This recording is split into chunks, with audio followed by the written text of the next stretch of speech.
Hello, Banjab. Thanks so much. There are Ajak for sharing. Thanks so much. Yep.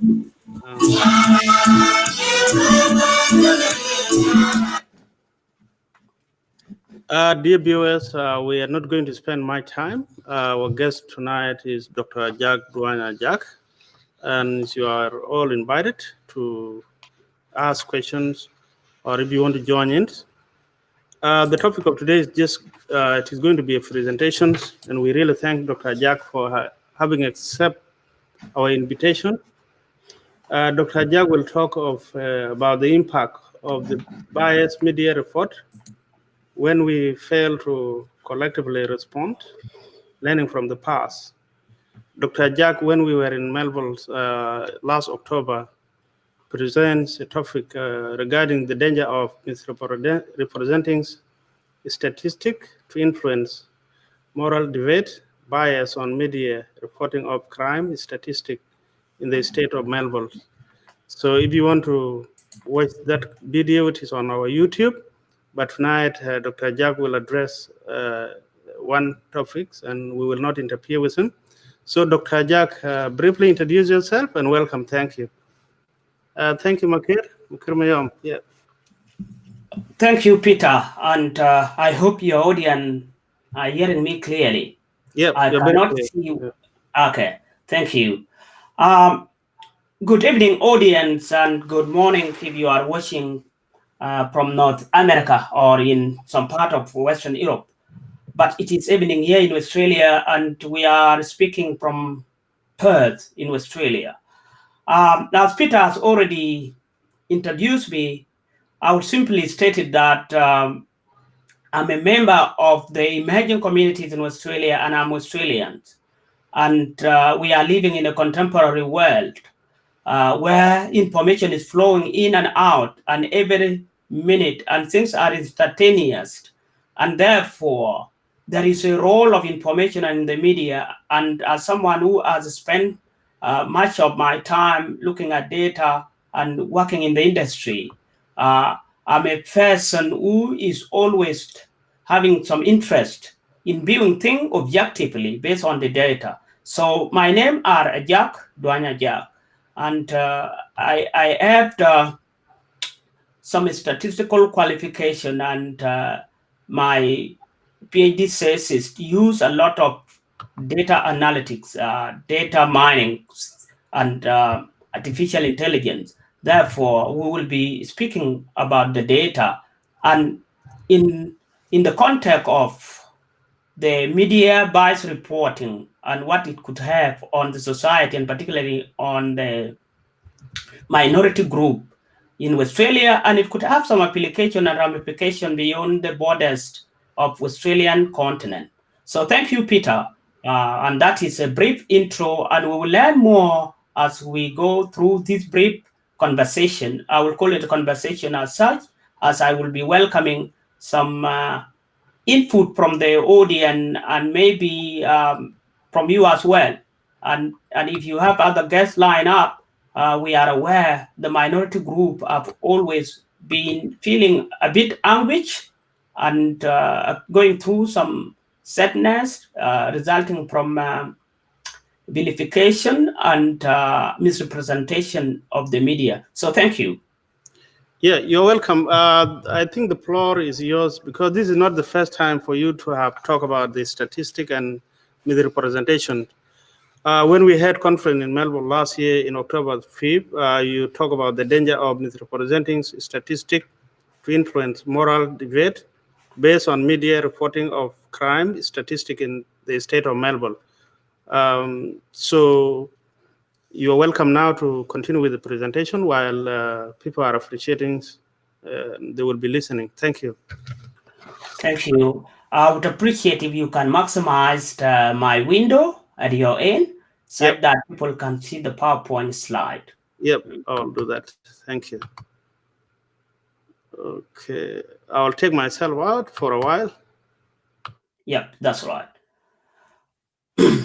All right. Good evening, audience. As you would have heard from Peter and from the intro, the person speaking with you tonight is a member of ethnic minority group in Australia. And we will be speaking about the impact of the biased media reporting when we fail to respond collectively. And we will learn from the past data. I would want to highlight to you that the data we'll be looking at tonight is coming an extract from the conference, and I had presented it sometime last year. And we have not had an opportunity to look at what is happening as everyone has been quarantined and there is limitation in traveling and going around. So much of the work you will be looking at are some relevant today, and it was collected based on the issues sometime last year, and it was late last year, the last quarter of 2019.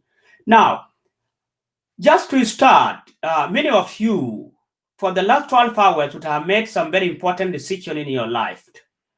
From morning until this time, if you just look back at your last 12 hours, you would have gone through a lot of decision-making processes as you undertake your day-to-day activities.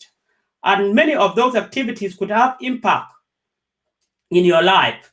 Some have improved their life as an accumulation of small steps, as an accumulation of some of small decisions they have taken throughout the day. And some would have stepped back throughout their life based on the decision they have made. And if you tabulate those activities based on how many hours, how many minutes, and how many seconds you have spent on one particular activity, you may be surprised that some activities would have taken much of your time than others. And some may have taken much time when they have very little significance in your life. And when you put such information together, that is what becomes data. And when that data is collected and used to make decisions, it is the field and the sign that we refer to as statistics. So in other words, many of us in our day-to-day life, we are unconsciously making decisions based on information and based on data and based on statistics. Even though you may not call yourself statisticians, you are using the science of statistics to make decisions, to undertake investment, to undertake personal life activities, things that influence your life, things that build society. And when you extrapolate that in the context of a family, and when you put many families together, it becomes a community. And out of communities come the nation. So statistic goes beyond personal decision-making processes. It is used to influence public policies. And it is the same statistic which every media house and any other major government institution or private institution used to advance their case. So briefly, we will look at what is a statistic in short, and what are the issues when such data is misrepresented. Secondly, we will also look at the science of repetition and the bias reporting and what it has done to the minority group. And our case study here is the Sudanese community and South Sudanese in particular. And this is coming from the report of the recent weeks. As you are aware, there were some few misrepresentations from the Sky News less than 2 weeks ago. And the intention tonight is not to go through such report. We are not going to do analysis on it, as some individual have already done some analysis. The community response was overwhelming. People have responded in huge numbers. The affected community, which is the South Sudanese, where I belong to, they have taken their complaint forward to the agency reporting the misrepresentation. And you have seen what it has done. When the community respond collectively, there was a change. Even though the damage that has been done has not been remediated, we can still say that having received a certain form of apology, regardless of its merit, whether it is acceptable or whether it is adequate or inadequate, that is not the point tonight. The idea is that when we collectively respond to such misrepresentation, then you could see a reaction which it could tilt the bar in the favor of the victims. And the victims here in Australia have been the minority groups. And if you go back in history, dated back to 80s, you will find that the minority group have always suffered in the hand of media, and the media will always take a data and use it and misrepresent it. And when it is misrepresented, it could influence social and public policy debate. And such policies will be framed by the government of the day in order to appease the voting bloc, the voters, which is the mainstream Australian community. And therefore, it is important we have to learn from the data. And this presentation tonight has been put together in a sense that we are taking a learning of the past and the quick, I would say it, a quick win from a collective response of the community. And the comparison we are doing here is that if the community has been responding the way it has responded to see such of the Sky News last week, I believe we would have seen some differences. So we are looking purely at the past data and see what the bias media reporting has done and how it has influenced some public policy framing. I'm not saying it's the primary cause of the policy changes, but I'm saying there is some association. If you look at the level of reporting and the level of the bias media, you could see some association. So let's look at what is a statistic. And to know what is a statistic, you will know that it is all about data, as I said. If you collect and tabulate your personal data, you realize that you are having a lot of information about yourself and you could even learn.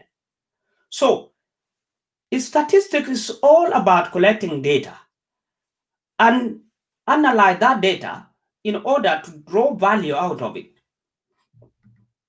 And when you put that data together, you put it together with question in mind about asking yourself, what are you collecting or what are you counting and how are you counting that? Without asking the question of what you are collecting and how is it being counted, you would find that the data will have no meaning. And the serious learning was such report of the statistic in the spike of the cases of COVID-19 in the state of Victoria, there was statistics, and that was what. But how that statistic was counted and what it was, so the what question went wrong in such Sky News reporting. Yes, there have been a spike, but where and what is causing it? And that what was what the reporter misrepresented. It was misrepresented as the South Sudanese. That is the question of what. And therefore, when the media misrepresent data, it changed the mindset, because media is fully aware that not everyone digests the data very well, and not everyone is statistic savvy. So people will not drill down into the numbers and see the reality in it. The only thing that saved the community, the last week report from the last week, is how people respond and the kind of the glaring, big, silly mistakes that they put into such report. But it is not an isolated case. That is how media are systematically been misrepresenting a certain segment of the community. So when the question of what was counted and how it was counted is put in a way that influence with a certain malice in mind, it caused damage. And to put it in other way, a statistic must have context.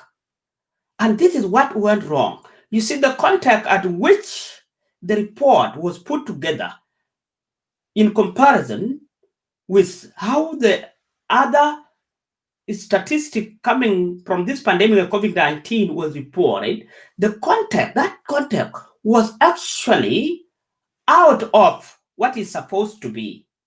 So if you are talking about statistics, you should bring it to the context. When someone said that the numbers have increased or dropped, you could ask the question, increase from what? And by how much? And therefore, we should always look at what we refer to as both relative and absolute numbers in statistics. But most of the times, the media does not care. The reporting is done with a mindset that it has to cause a bit of sensation in the community. It is hyper. In order to achieve a certain objective, it is either to cause fear or to pit certain group against another group. And such reporting must always be encountered by the victims. And you can only encounter it if you understand what is being talked about, and if you have understood the statistics that is being reported. So in this case, we will look at the issues of a poorly presented statistic. Whenever the statistic is poorly presented, it causes some controversy. And such controversies would always lead into its data being either dismissed or a value that would have been learned from that data would be lost and could cause anguish and uproar as it has done in the recent past. It's also used as a way of targeting certain group, as well as vilifying a segment of the community.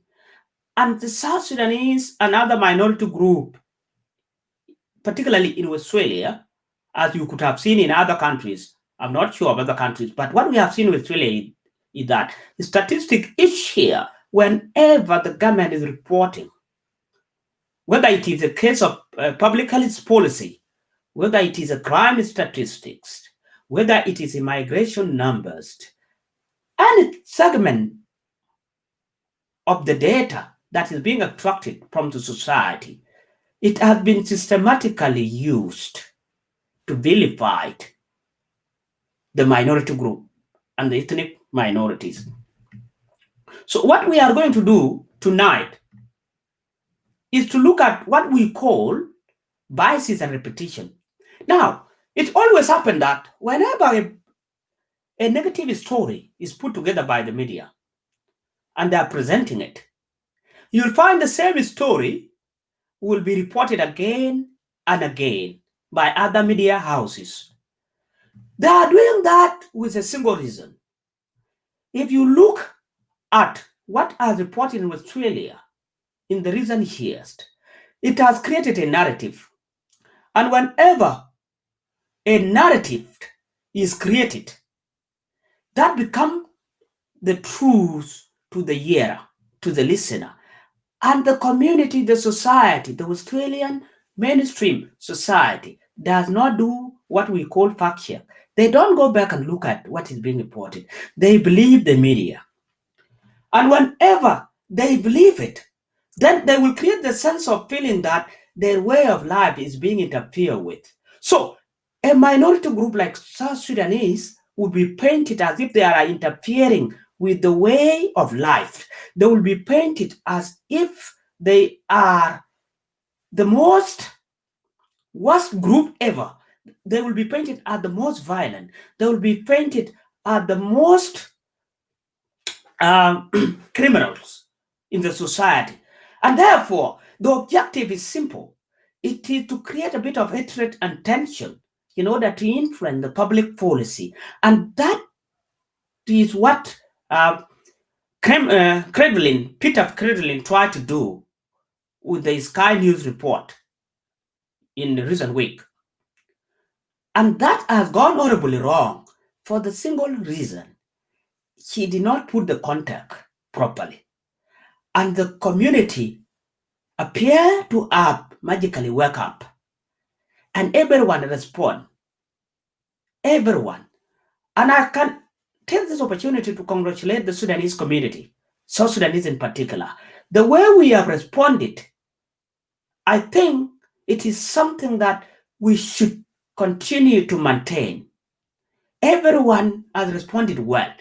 Those who have seen the link to put in the complaint, people like me who had opportunity to write, we put in complaint in writing. Those who made phone call, those who put in their submission through the local members of parliament, through the local members of state assembly, through their councillors, you have done a good job. And it was fantastic because if 20,000 of us respond to a bad report, and if we do it immediately, you'll find that it will not be repeated. There is a problem with repetition, and we'll see it through what we call the superposed model. Because what happened is that the intention is to create a sensational message. And a sensation is created by putting a headline that attracts the public attention. For example, you could see here on the slide, and we just took a line from the report which was put out on the 26th of June 2020 by Peter Credlin, that a fully assimilated immigrant. That is an eye-catching statement. And it was put together in such a way that the immigration policy has failed. And that's why I say a fully assimilated immigrant. Now, I'm not here to analyze the statement because the word assimilation is wrong. It goes against the spirit of multiculturalism. And for those who are listening to me, friends, I would ask you to share this video because a poor media reporting does not only harm the minority group, it is also a threat to the coexistence and harmony in the wider community. And it is a bigger threat to multiculturalism in Australia. Therefore, it is the responsibility of every Australian. And if you have watched what has happened in the United States of America, I think Americans would be proud of themselves, the way they have responded to something that has been very systematic over centuries. And therefore, I'm here to urge every Australian, not the minority alone, not the South Sudanese, not the ethnic minority, not the community that just emerged. It could be our collective responsibility to respond to bad reporting because it disturbs harmony and coexistence among ourselves as a community and as a society. Therefore, when someone said a certain group has to be assimilated, that is itself is a racist statement. I would say it goes to the line of the white Australian policy of the 1960s, which Australians have collectively condemned and they vote against it. And Australia changed in that. And I think Peter Credlin still have a bit of the hangovers of the white Australian policies of 1960s. So what I'm saying here is that we should always look at the data. And if we see that we are being misrepresented as people, as a community, as a society, as Australian, we should collectively respond. That is what I'm saying tonight. And the media would always repeat things. And there is a power in repetition. Look, in 2007, when the election was being fought between the Liberal Howard government at the time and the Rat Labour Party, immigrant became the scapegoat, and South Sudanese in particular. And at that particular time, high-profile Australian, similar to Peter Credlin, she's a high-profile. She was the chief of staff of the former prime minister. So she's not a small person. She's a very important person within Australian politics and within the Australian media and within the Australian society. So a high-profile minister at the time made a brave statement against South Sudanese. In less than a month, a young man called Lev Gond was murdered in Noble Park in Melbourne. Now, people could argue that it has nothing to do with media. Someone would say there's no direct link, but there is an association. And the term I'm using here, I'm very intentional about them. I cannot draw a direct correlation, but there is association. You can see a link between a repetitive negative media report to the tragic death of a young South Sudanese man called Lev Gon in 2007. What did the community do at the time? There was no a collective response in order to rebuttal the statement which were being made by the minister at the time.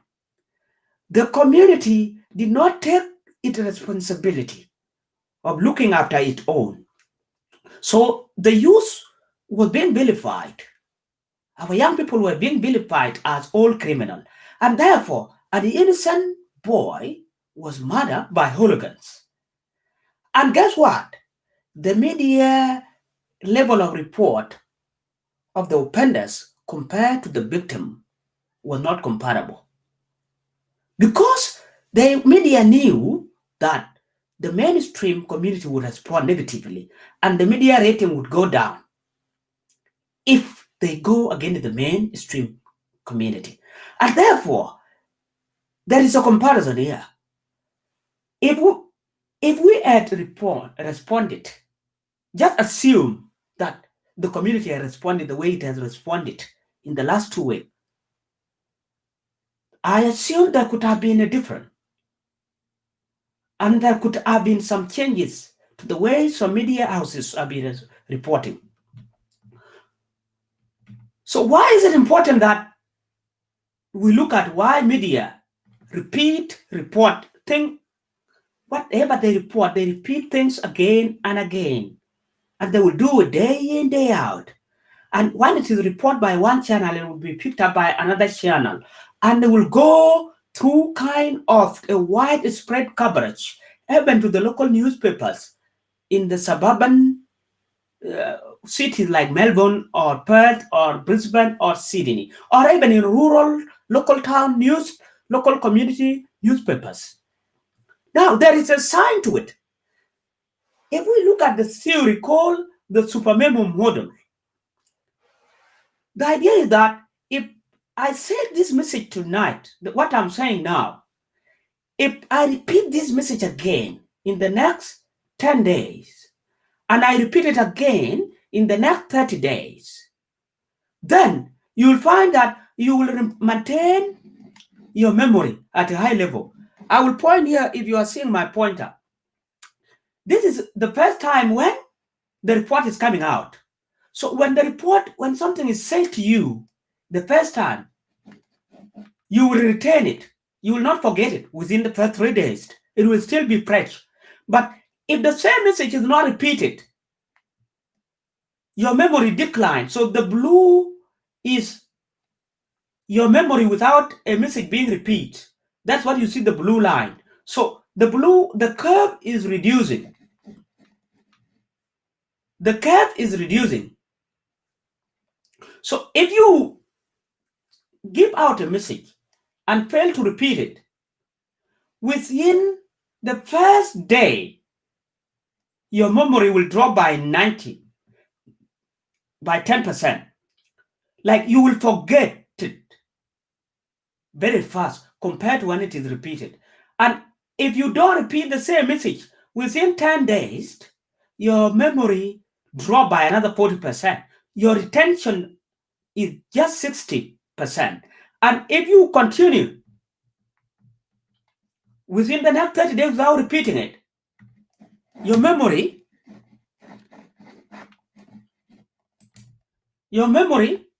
decline by another 70%.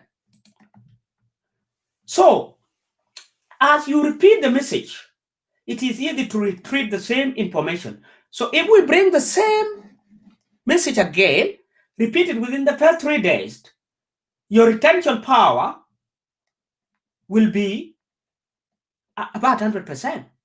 So if I repeat this message again, this coming Friday, you will recall a lot of it. And if I repeat it again, within the next 10 days, your memory will only decline by 10%. And if I repeat it again, where my pointer is, within the next 30 days, then you retain 90% of that information. And if I repeat it after 60 days, then you will remember it for many, many years, for very many years. Therefore, the more the message is repeated, the more stable it becomes in your memory. Your conscious mind becomes more stable, and you can always remember it. So if the media go out and paint the ethnic minority like South Sudanese as criminal, and repeat the same message, the next time you walk in the street and someone sees a South Sudanese, what you will recall in his mind is that he's seeing a criminal. Because that message has been repeated.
So we will look at what it means when you put a context to crime statistic, and now the media has misused it or misrepresented or hyper the statistic to create sensation from it, and devise repetitive negative media coverage of the Sudanese. When you perversely report the statistic, when you misrepresent it, you are not only causing a danger to the ethnic minorities, but you also squander the opportunities and the learning that people could take from that particular statistic. And therefore, we as a community, did we learn something from that crime statistic? Because the moment it was misrepresented, we felt targeted. All right, Peter. Welcome back, Dr. Ajak. Yep, can you hear me? Yep. Okay, that's good. I will continue with the. Okay. There was interference. Okay, thank you. Welcome back. Yep. Okay, thank you. So, so normally what happened is that, so the message is repeated, and when it is repeated, it stays with you. So what the media has been doing is that it is making sure that the message about a certain group that they try to paint to be very bad has been stable in the mind of the society. So they ensure that stability by repeating the same negative media coverage. So let's look at what the data said. Now, what we did in 2019, and particularly I said, and look at the data, what is the level of coverage about South Sudanese? And the only way to look at it is to look at the wider Australian society, regardless of the geographic location, where South Sudanese have been covered in the media using negative words like Sudanese gang. So I went into the internet online coverage because every media house has its online format, and look at the data. What have the media said about South Sudanese? So I use a search word like Sudanese gang. That was 2019 when we look at it. And this data dated back. I'll bring it up a bit for you to see the year.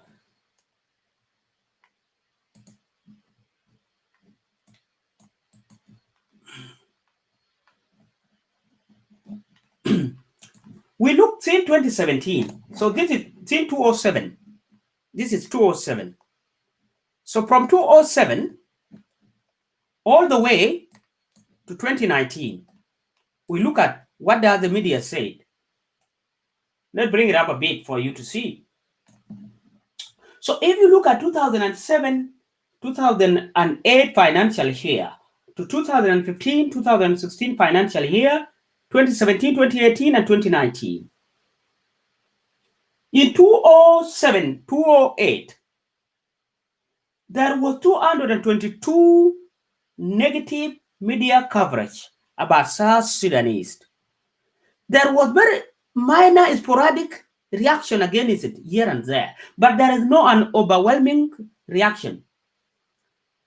The same in 2015, 2016, there were 90 media coverage, negative media coverage. Again in 2017, 2019 media coverage, there were 200 and 126 negative media coverage in 2019. If you see where there is a spike, it's always election periods. So throughout electioneering period, there's always a media coverage to paint South Sudanese. So what happened is that in 2007, 2008, such negative media coverage led to very strategic death, very tragic death of Lieb Gon. And if you look in 2017, 2018, there were a couple of manhandling of certain members of ethnic minorities and South Sudanese in particular. And such cases have not attracted wide coverage, but it is always lined up with the media. So this is what the statistics said. So that is, it is like one bad media coverage every 1.5 days. That is how it was in 2007, 2008. The same in 2017, 2018, and that was the period when there was election.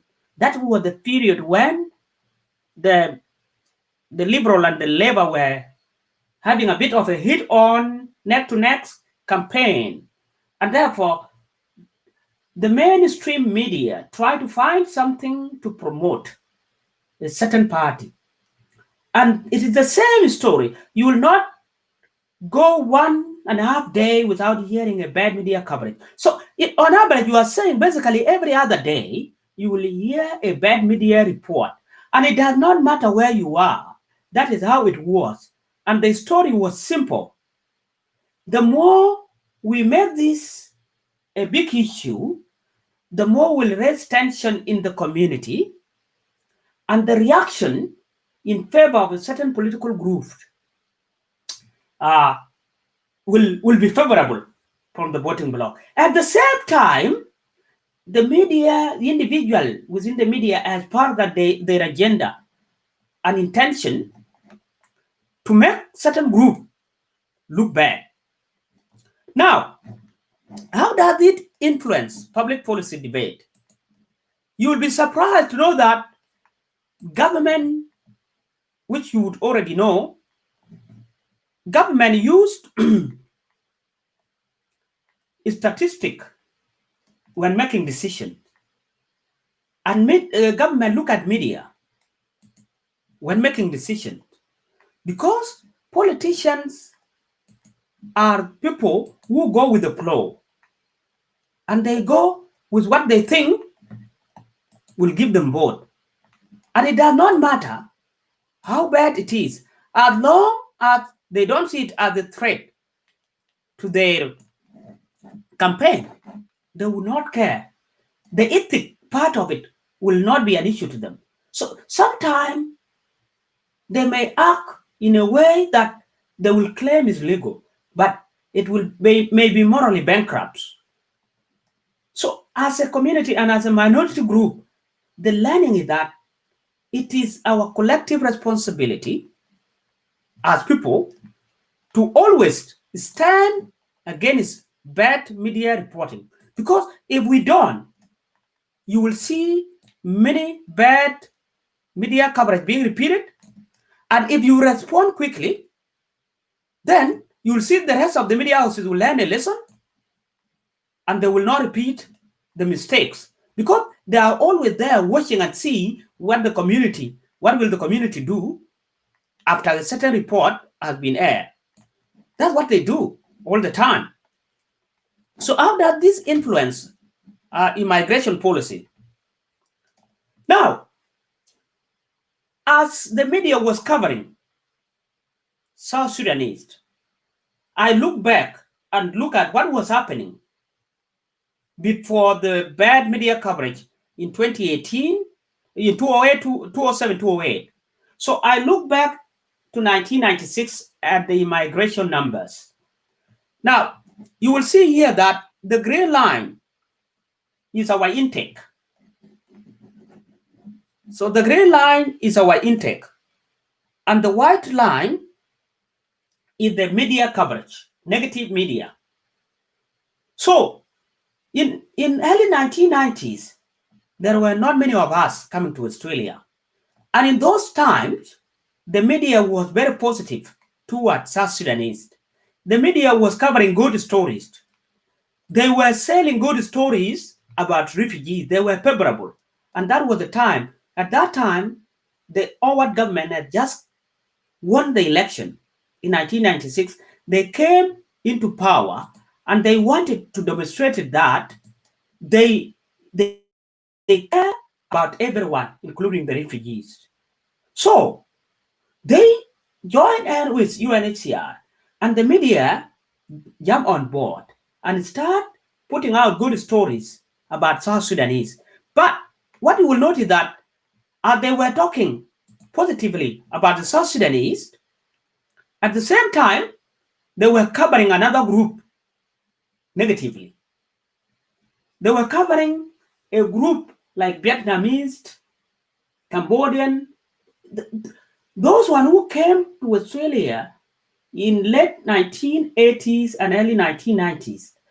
The media has turned against that group at that time, but it was covering South Sudanese positively. So what happened is that the government policy toward immigration intake shifted. So a lot of people start being accepted through humanitarian visas. So the 200 class, the 200, the 201, the 202s, name them, you know them all. Such classes were being given to refugees in Egypt and those one in Kenya and in Uganda. Wherever the refugees, particularly South Sudanese, were, they start getting accepted because the media coverage by then, as you can see, the media coverage, which is the green, the negative media, which is white, was very low. They were not covering as badly. They were not covering as badly. So whenever you apply, it's normally take about 12 months for you to arrive. So decision which were made in 1996-97 financial year, such people start arriving.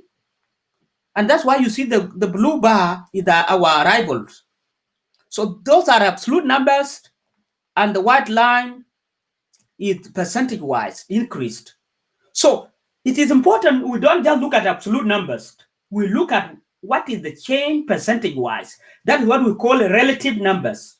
Relative to the number that were there in the country. How many people are arriving into Australia?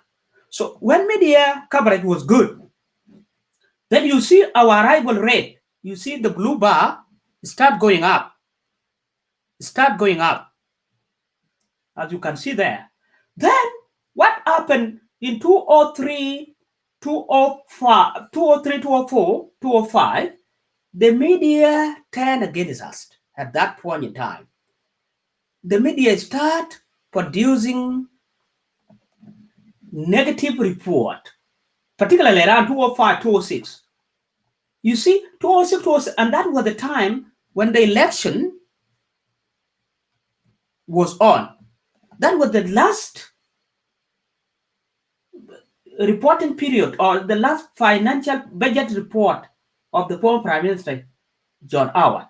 And therefore, Labour was campaigning to get into power. So the government and the media start putting out negative report. So you see the white line, the negative media reporting. What happened is that around 205, 206, there was changes in migration intake, arrival rate of the South Sudanese people who were coming to Australia. So as the migration numbers dropped, the negative media coverage was increasing, and therefore the numbers dropped. And it kept increasing.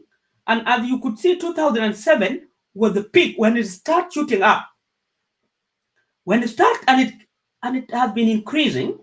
And as the negative media increased, our arrival rate decreased, which is the blue line, which is the green line there. So not many of the minority group start coming. And at that, around the same time, the media shifted attention to another group.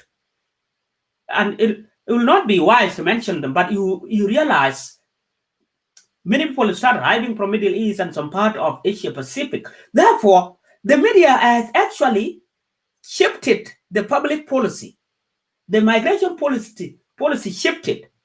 So as they cover a certain group negatively, the intake of the arrival of such group decreased. And for sure, if you look back, between 2005 until 2017, at that particular period, a lot of immigrants and refugees were arriving from around Burma and Afghanistan and Middle East, around that region.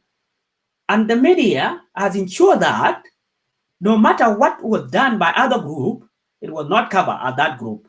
And anything done by a certain African group, then They ensure that it goes down in history as the South Sudanese. So what am I saying here? You are the community asked to learn. Our intake was really good at 51% when the media was in our favor. And at the moment when the media shifted against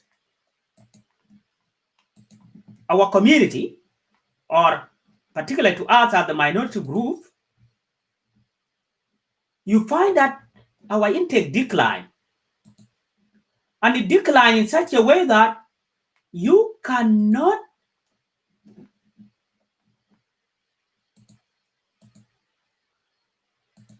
give me a minute.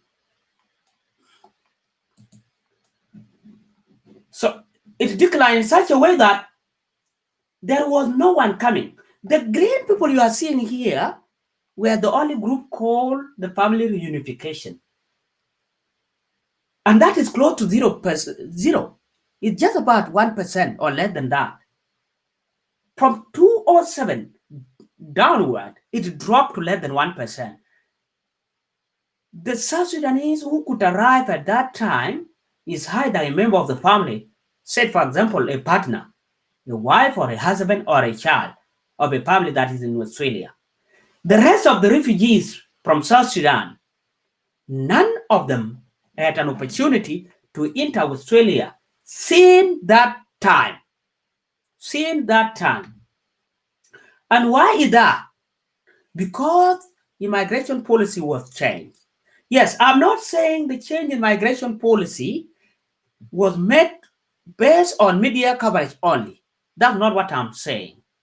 What I'm saying is that there is an association, there is a relationship between a negative media coverage and it's really, really very close with the immigration policy changes.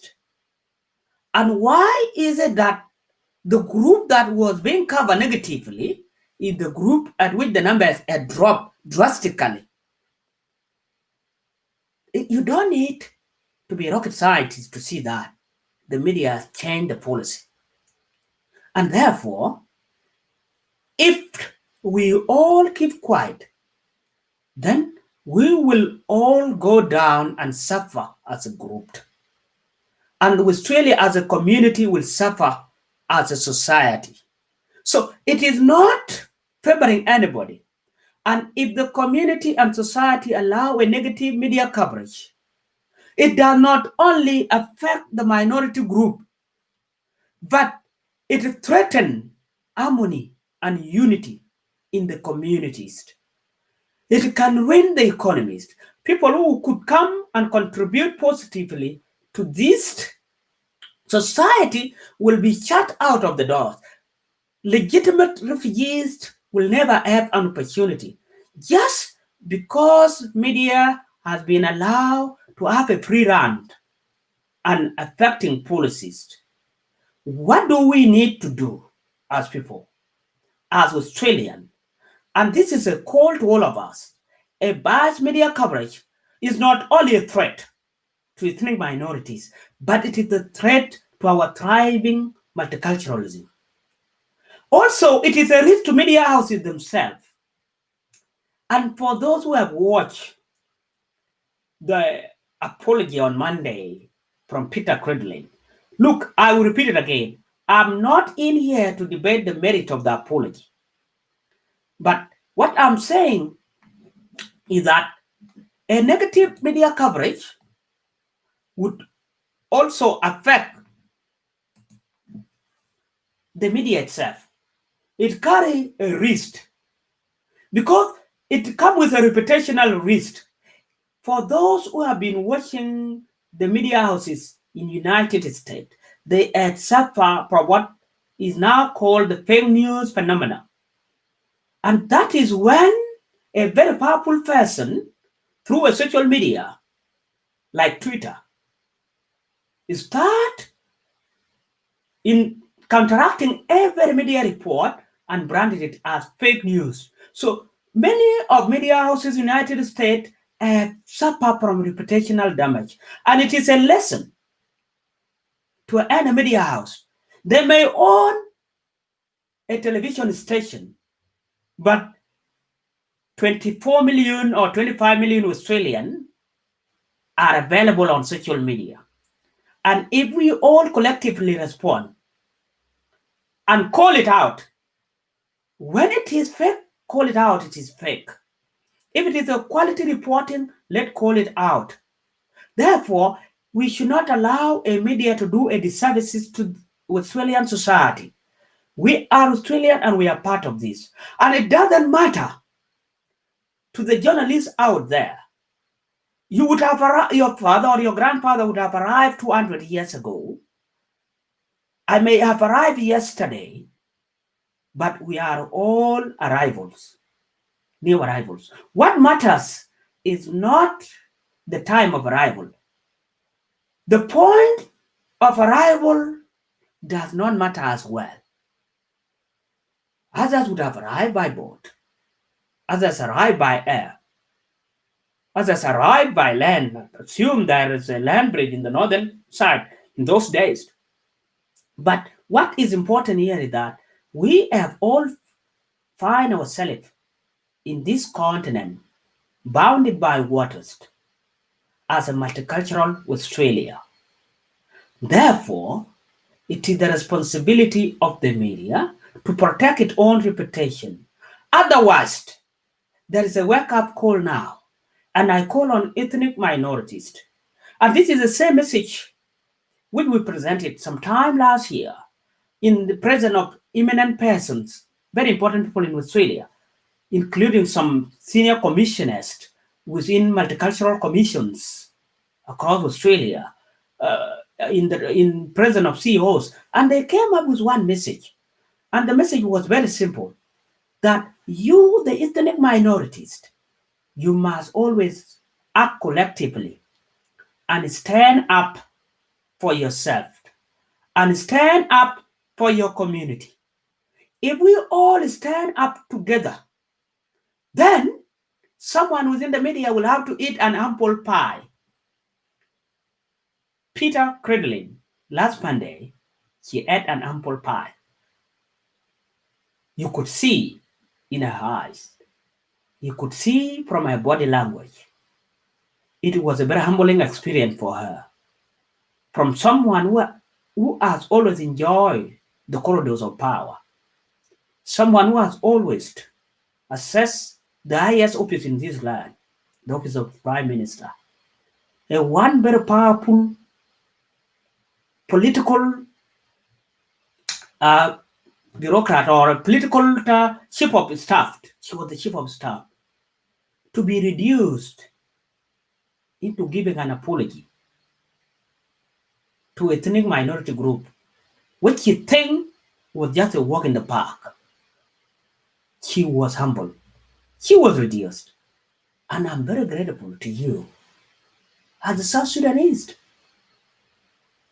And I'm very proud to everyone out there who had made a phone call. Remember this. If it happened in the name of everyone, if every ethnic minority is painted as a criminal, it doesn't matter how you feel about yourself. You will also be seen as a criminal. If every child of the South Sudanese there is seen as a vigilante, as a robber, as a burglar, then you are the father of the burglar. And you are also a burglar. And therefore, we should not allow the media to systematically isolate and segregate us. The ramification of a negative media reporting does not only end with tragic death of young people, it also has an economic ramification. If you look at that media report, and I'm not here to analyze it because it has already been done, and I'm not here to debate merit because I know the community itself and the community legal team, our groups, in the community. They are postulating some legal action. So it is not debatable at this stage. I know we have seen the apology, but what is important here is the impact we can make together when we respond together. You don't have to be friends in English. Neither do you have to be good at writing long essays. What you simply need is a phone call and 1 or 2 lines by filling a complaint form. And keep watching out. Yes, not many of us watch the news. Sometimes we may be extremely busy and the news can overtake us. But if you come across it, doesn't matter whether it has gone 2 days ago, put in a complaint. Because those journalists, one of their main thing at which they are praised is the response and the feedback from the society they serve.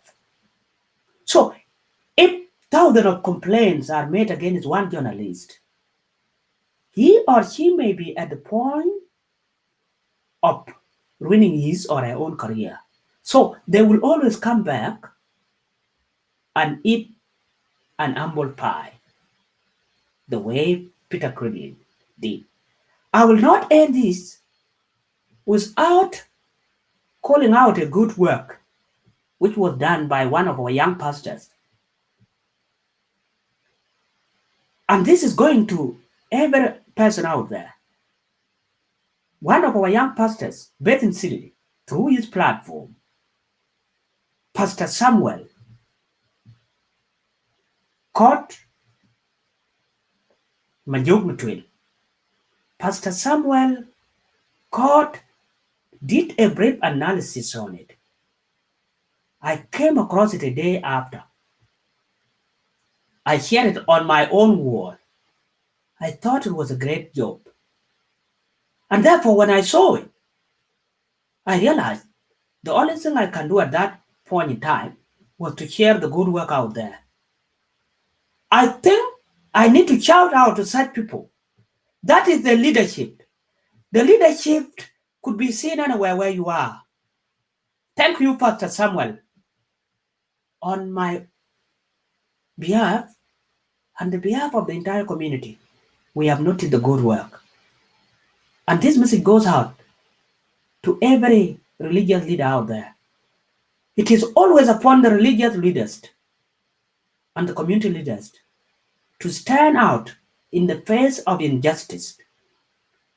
The book we read, the Holy Scriptures, if you read the work of all major and minor prophets, they have always stood against the injustice being done against the minority and the weak.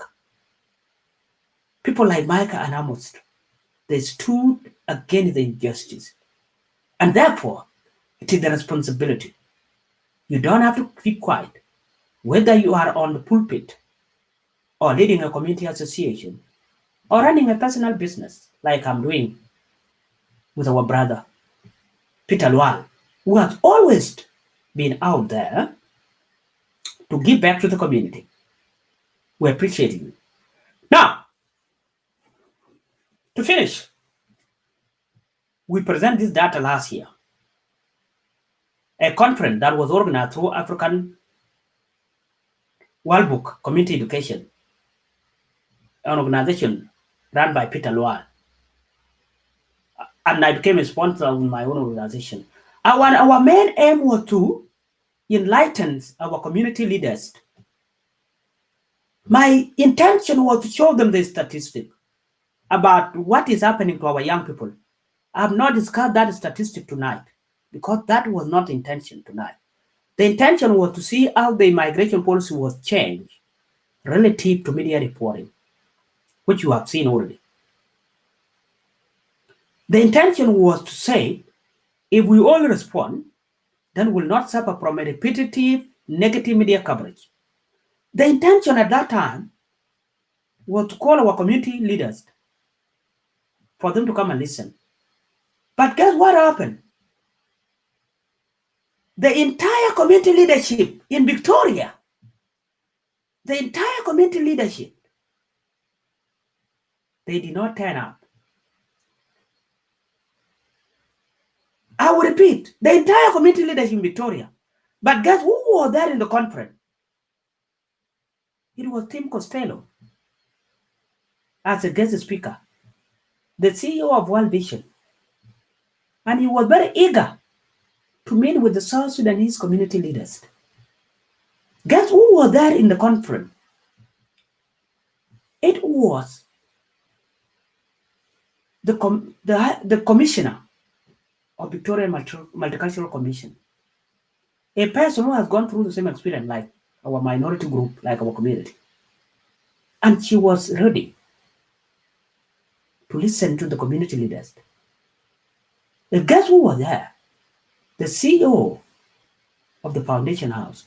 Guess who came into the conference? Head of social services organization, including some of our young people who are doing great work. They came. People who work with the young people. They came, they speak about what the young people are experiencing. The community leaders were not there, but they were all invited by Peter. And how do I know that? Because I was part and parcel of the organizations that was organizing the conference. So I was aware. Peter had to reach out to all of them. Therefore, my call to our community leaders, you have shown a good initiative this time, but let's be very cautious about what we say. Any statement we give out, let's be very cautious because the media will use it and you will never deny it because they will take a clip and your audio and they will play it again and again to drive the point home. Therefore, we as the community have the responsibility. If we don't want to see this again, if we don't want our number to keep declining, if we want to give our people an opportunity to join us here, such numbers, these immigration numbers, were changed and they are aligned with the media policy of systematically isolating a target group. Then they do it one at a time. They did that to the Vietnamese and they could not come any longer. Actually, I started short. I've heard and I've read in this story, they start that with Italian and they systematically do it.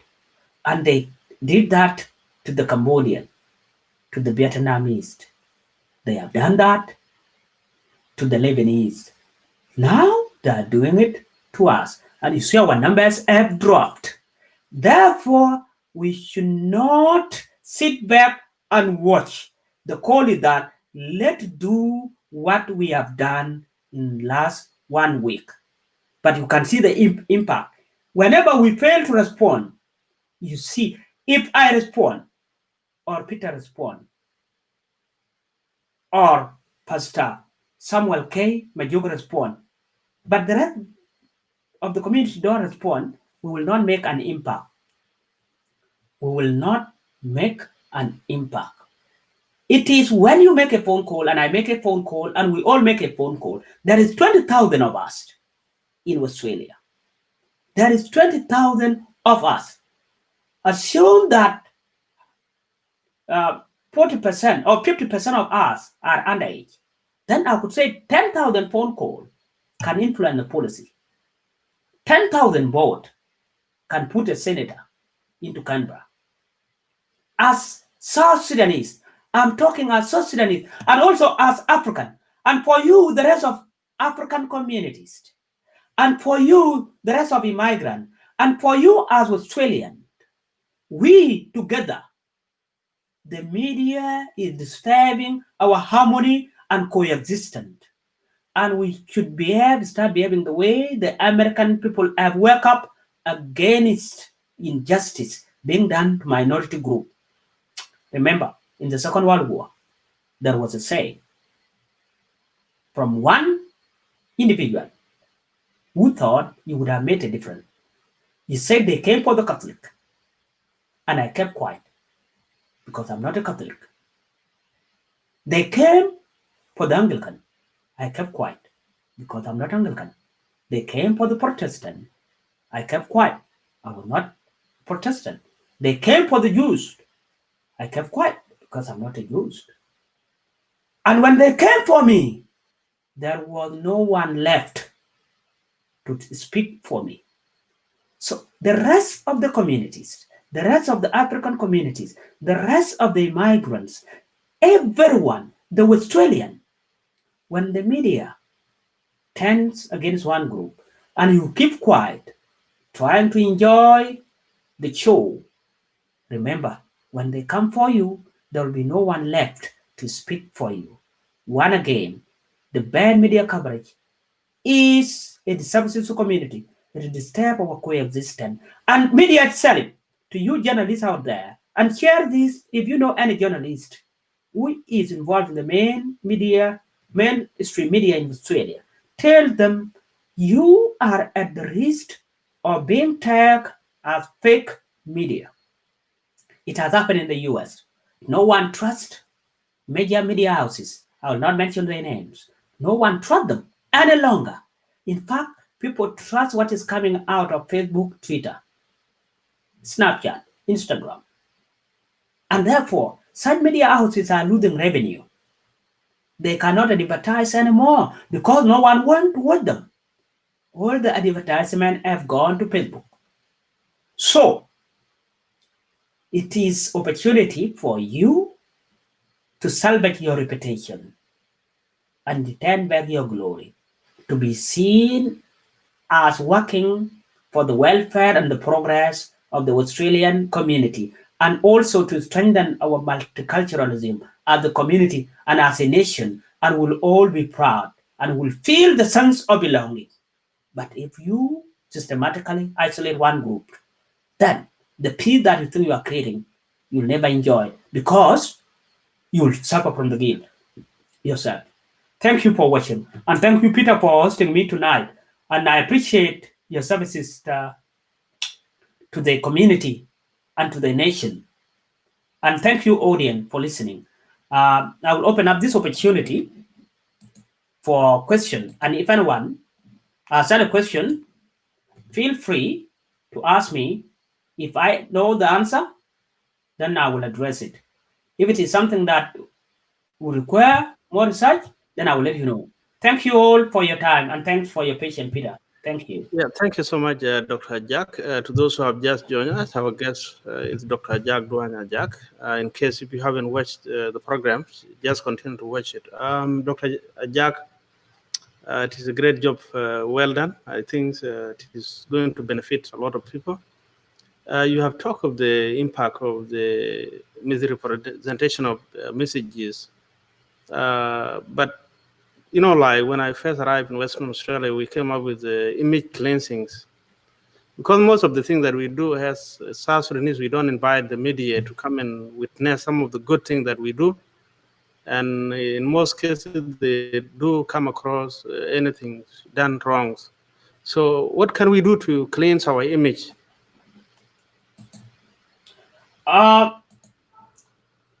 Peter, good question. Look, the media is, especially the private media, is out there to serve a certain segment of the community. And they are out there to run a business. So the media is always out there to get stories that will sell and will sell quickly and that will attract the viewership.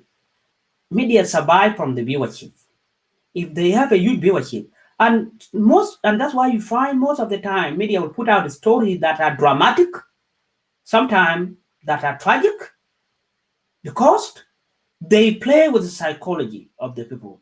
Human respond to possibilities of risk much quickly than the possibilities of reward. So when we are presented as a risk, then it attracts viewership. Now it is up to us two ways to do it. Now we have learned that from our collective response we can change things. The next thing to do is for us to engage, as you said. We sometimes run good activities like our cultural show. It could be a great example of engaging with the media. Sometimes you can pay for a column in a newspaper as a community. If you have a good story to share, like our cultures, our cultural activities, it could be a good story.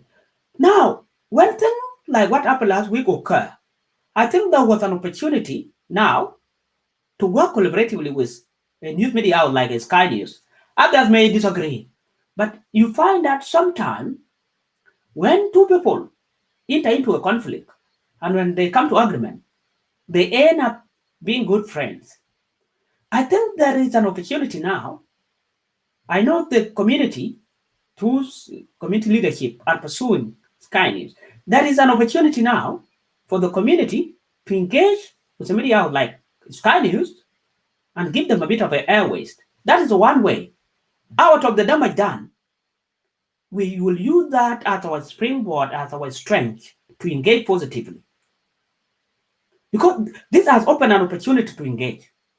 Another thing we could do, and I think some leaders have done it, not all the time. You realize that in the last 2 weeks, a story like yours has been covered in the SBS, right?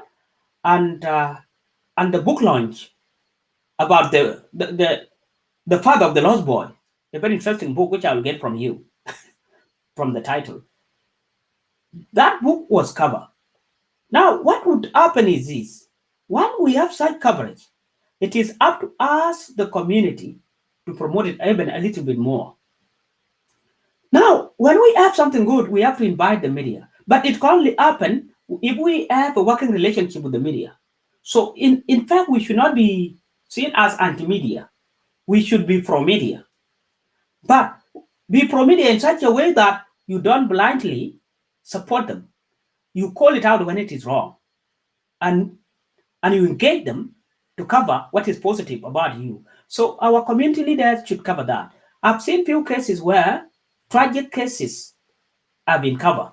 And one of the cases which the media have been engaged by our current president in WA, President Accord, and with the family of Brother Mabur. It is a landmark case. The case of Sunday versus the state of Western Australia, which was involved with the health department. So that case, every milestone,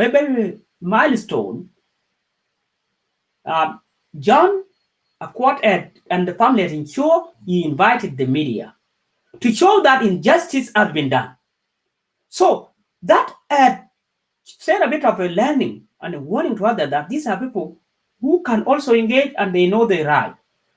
And when we have something good as well, we should always invite the media. You see, the Jambo Africa has always been covered by the media, but none of the major activities run by the Sudanese has been covered apart from incidences that are a result of injustice against us. So there is opportunity, but a leadership must be organized. The media would engage when they know we have a one point of contact, not when we have hundreds and hundreds of associations, as I've seen in a post done by David Ajak. He put a post out there where you went to Consumer Affairs and he put out all the association of the South Sudanese. If the media is to contact them, who among them can the media contact? No, media would only contact and respect a very organized community, a community that has one voice. The Jewish community has one leadership that speaks for them, and they have a spokesman or a spokeswoman, the spokesperson. Same to Vietnamese, same to the Indian, same to the Lebanese, same to the Iraqis. Let have one organization that is coordinating and speak for us. Secondly, and I think would have changed, the media would always speak to us. When we have a legal team that would always invite the media. You find in 207, and I'll show you again, in 207, and then look at this. In 207, when the media was negatively covering us, in the case of Libgon, what you would have realized that if we had one organization that was speaking for us, if we had a legal team, I suspect would have taken some mass legal action around that time, particularly to the statement being given by the media, not about the tragic death of Libgon, because that was a criminal act and it's been handled. The community should have one respected legal firm that acted on behalf of the community. And such firm could always invite the media. And then the media will behave because they know they don't respond very well, or if they put out a fake news, then they will be held liable. I think things would have been changed now because I've heard of the legal avenue being pursued in the recent case. But I'm not aware whether we have one specific community legal firm or legal team that would always respond on behalf of the community. We don't need a team that is assembled just because we are reacting. We need a team that is always there and they will proactively act on behalf of the community. We can afford to pay such team because we are 20,000 of us, Peter. And if 20,000 people, if each member paid $5, that would be 100,000. It is enough to pay a legal team that is always there seeking our engagement. So let's have one leadership or one organized leadership. Even though I'm not saying dismantle all your fragmented groups, I'm not saying that, but let's have one coordinating that would always have a cohesive response. And the same could also go the same way that team could always engage and invite the media in our day-to-day. So let's be friend of media, let's invite them. It start if the big media houses don't respond, it start with your local newspaper. When they see a story from the local newspaper, it will be picked up by the big media house. And one is picked up by one, then it has a spiral effect, it go like a wave. So it starts with small. So if it is our local suburban newspaper that is covering our activity, let it be so. Let invite them, let them cover it, and the story will go and they will publish it, and every other media house will need a story to say. So thank you, and that's how I would answer it. I think that is a good answer. During the conference, the one that we had in Melbourne on the 5th of October 2019, you have talked of the statistics, of which most of the South Sudanese do normally say we are 1%. And your question was 1% of what? Can you explain the impacts or the power of numbers? Thank you. And again, what was your finding? Because most of you did research, and you were about to come up with the solutions, which is going to be published as a book and given to service providers. And that was the aim of the conference, DWS. Our wonderful people like Dr. Ajak and many other young doctors from the South Sudanese community did a wonderful job on the 5th of October last year to really look into issues affecting the community. What we realized is that there is no cohesiveness within the community. We are very much divided. When we had that conference, we were expecting a good number, but not many people turn up. And after we left, about 56 children were, I think, were arrested. That means whenever we're doing something very important, people don't come sometime. As you could see now, this show is very important, but just only few people are watching. So there are things that we should pay attention to. And I do agree sometimes. I don't blame the media that much, because if we don't invite them to come and witness some of the good things that we do, then they will report what they come across. Like if anything happen on the street, then that's what they report. So let's just be friends of the media, and also let be give a positive, constructive critics. And also, I think you can also add something. What do you think of the apology? To me, apology is very important, because this is the first time that we have Yep. which is very good. Good. To me, I think that apology was good. I think it's a great feeling. It's the first time for a community that has been suffering through systematic attack from the media. First time for the period I've been here in this country. And to be precise, for the last 20 years, since 2000, I look back and there was no single day when the media houses or a high profile media reporter came out and gave an apology. Just to say that I'm sorry, I withdrew, what I say was inaccurate and was not factual. The first time ever.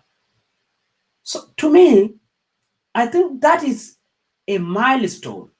And it is the reason I was saying before that I congratulate the community. And I say thank you to you all who have taken time to complain and put in a complaint or fill a form online or make a phone call.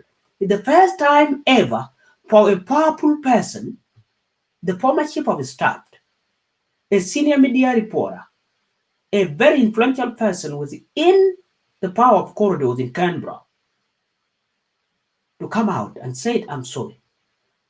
And mark you, I think it is the turning point. So to me, I think apology is good. I would urge our people not to rubbish it. It doesn't mean it is the legal redress. It doesn't mean when someone said, I'm sorry, it is an admission that there was an error, there was a mistake. It is an admission that the person recognized that he has caused some hurt, there has been vilification, and damage has been done.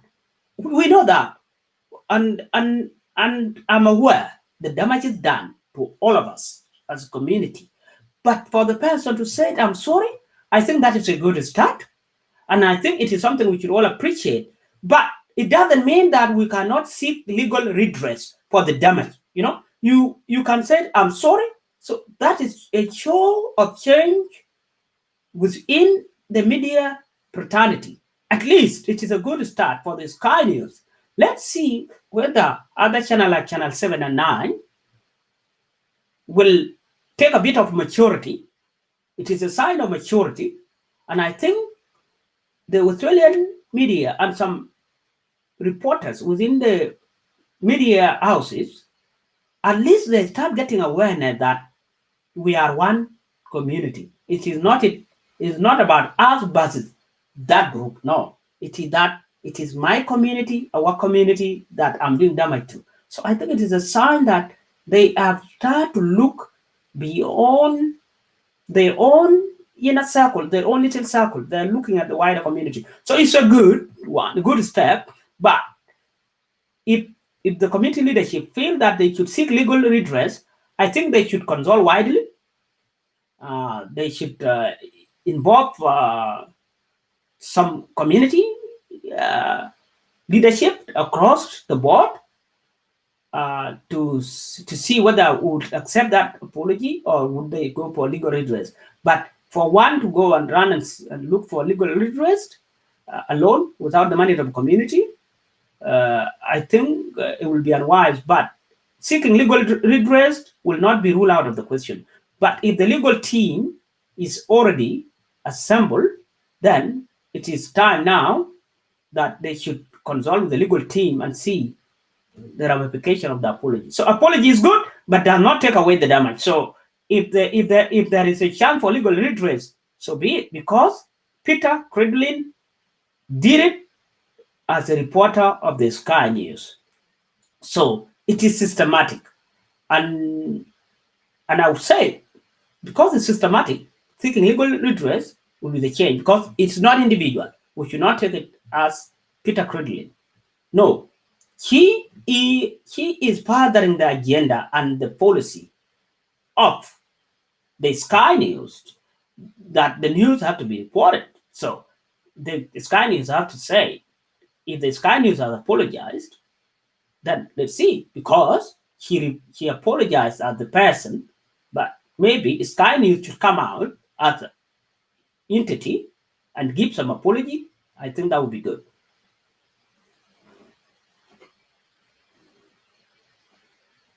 Not answer one question about the numbers in Melbourne in your statistics. Oh, okay, about the statistics, the numbers. Yeah, yeah.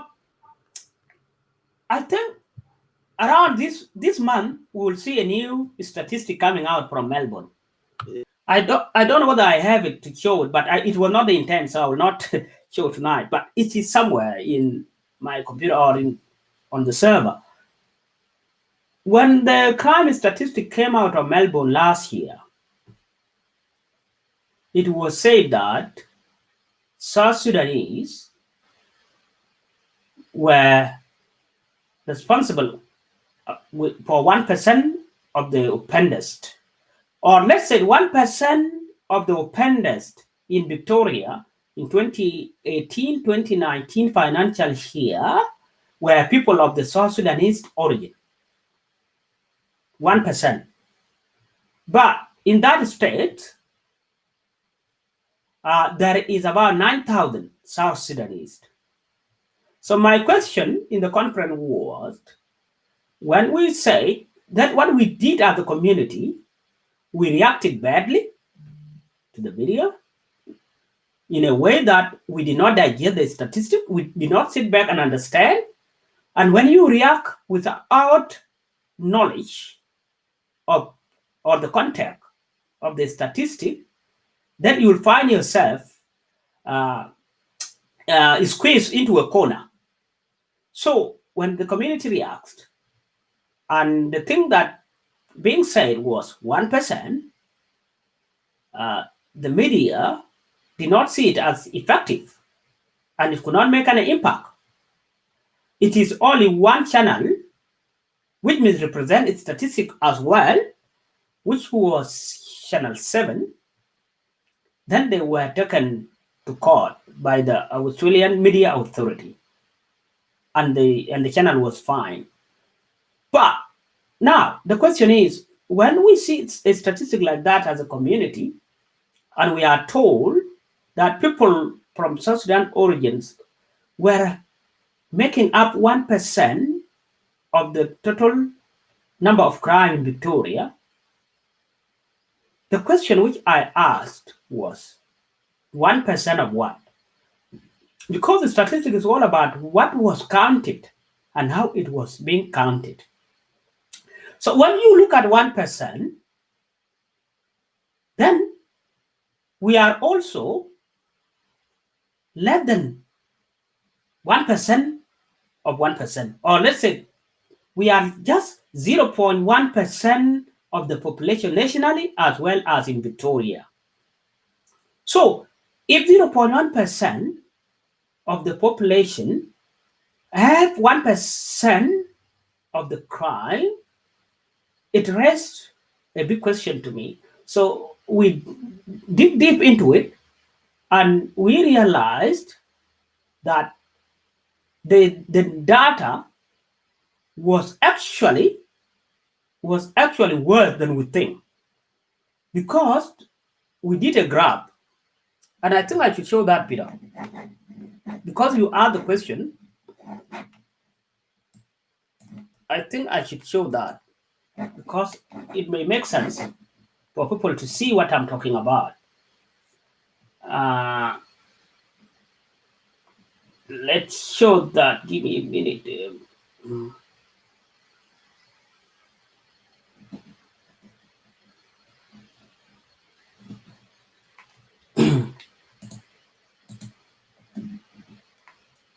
Peter, I'm just opening up to show.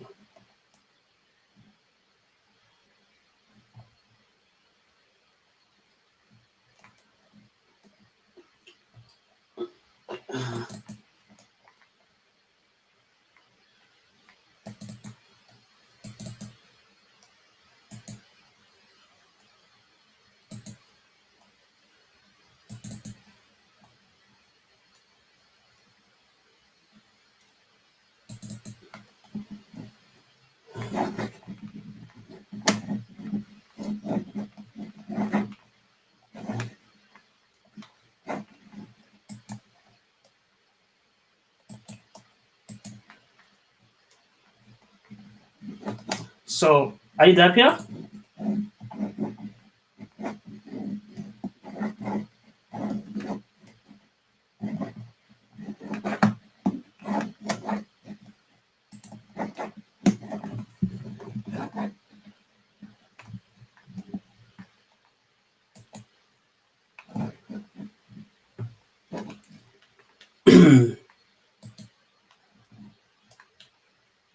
Just be patient, bear with me. I'm trying to show the statistic with Peter.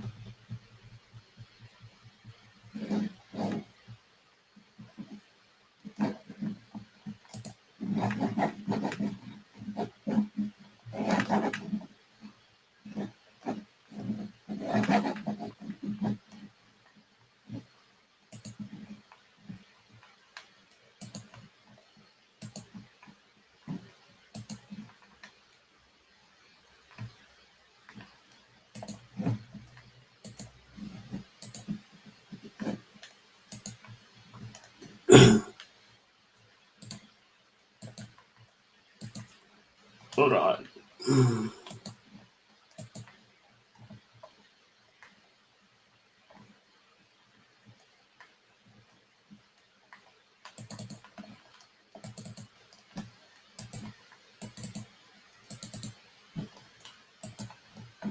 Hello, Peter. I'm coming.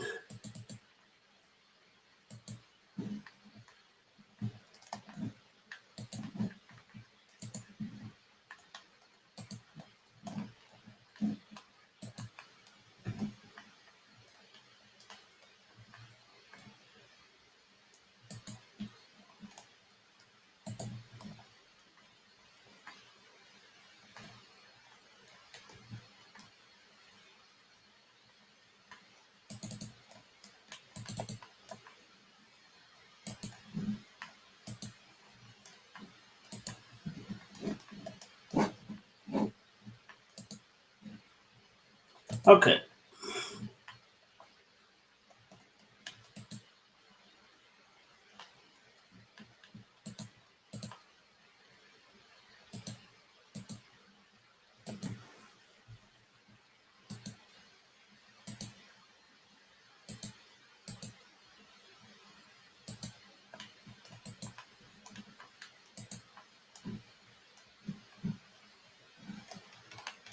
Okay, what Peter was asking was this. Peter was asking is that when the statistic came out in Victoria last year,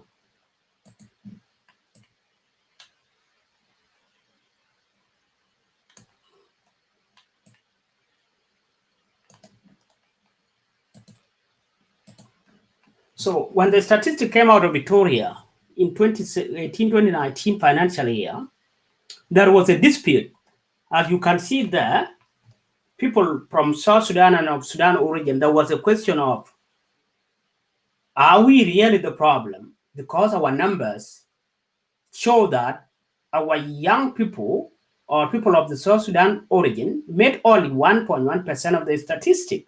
And the question I asked, is that true? Yes. If you look at the absolute numbers, that's what we call absolute numbers, then it would feel as if we are not the problem. But relative to the numbers, so that when the question which Peter asked was 1% of what? And if you look at it, someone would argue that, oh, even though the media cover us badly, 71% of the crime were committed by Australians. So we are not the bad guys, as the media put it. But to me, it was not. I'm not saying we are bad, but what I try to highlight to the community leaders at the time is that we have to look into the statistic and address what is that 1%? What does it mean? That was the question. And the way to answer the 1%, was to look at the overall numbers.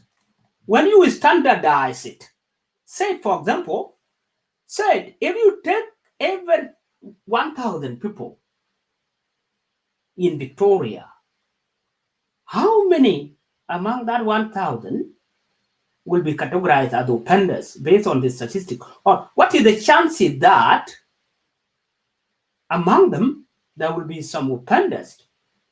And when you rank that statistic, you find that people who are originally from China or people of the Chinese origin were more law-abiding compared to Australian and compared to Iranian and compared to us. Therefore, we became at the top. So we were the worst. So there was it's like saying, I'm not saying there will be like 93 offenders among the 1,000 people. No, it is like saying the chance based on the statistic on the population. That 1% is not giving the community the true story. And the reason why the true story was lost because media had hyper the story and did not give the community a chance to learn from the statistics. So when you try to understand that statistic, don't just look at absolute numbers, also look at relative numbers, because that is just percentage of the absolute numbers. It's not relative to the population. And therefore, the argument which I made in the conference was that we, the community and the leaders, have to address the problem. But then it was not only the community, it became the question of the system, because those young people who were committing crime or alleged to have committed crime, majority of them were born here in Australia. It's like they were below the age of 24. That was last year. So the data is still valid. This is the data being used now to make decisions in Victoria. Policing policies were framed based on this data. So what I was arguing is that if 24%, if 51% of the alleged offenders were below the age of 24, and we start arriving into this country since 1996, the question which I was asking the social services providers, the system and the agencies, what has gone wrong? Because majority of these young people were born in this country. So you cannot say it's because they don't know English. And you cannot say, oh, because they come from the world, like the usual unjustified excuse which the media has always put out. My argument was that the system and the nation has failed the young people. Yes, I know the parent and the community has a role to play. But why is it that children who are born in this country are overrepresented compared to the children who came along with us? That was my argument, Peter. So 51% of the alleged crime or the offenders were committed by those ones who were born in this country. Because we start coming here in large numbers in 2000 or late 1990s. So what I'm saying is this: when we look at the statistic, don't just look at absolute numbers and run away. Have a second look. Have a second look. And then try to digest it. And when you have digested the statistic, then you can make a conclusive remark about it. So our young people were overrepresented. But we will not, they are of origin of us, but they are Australian, born here. Those children who came with us were less represented. When you drill down to the data, as you can see, those children who came with us were less represented. It is the children who were born here in this country have gone through this system. And the question which every leader, and that's why it was important, we had wanted to share this data with the community, and we shared it during that time, Peter. And I'm putting my part of the booklet together, and now I will be really happy if my colleagues who also presented put a package together about the social services, how it could help the community. But my objective was to open the eyes of the public and the community and the social services providers. And that's why I was happy that Tim Costello was there and the Victorian Multicultural Commissioner were there, and the Department of Human Services were there.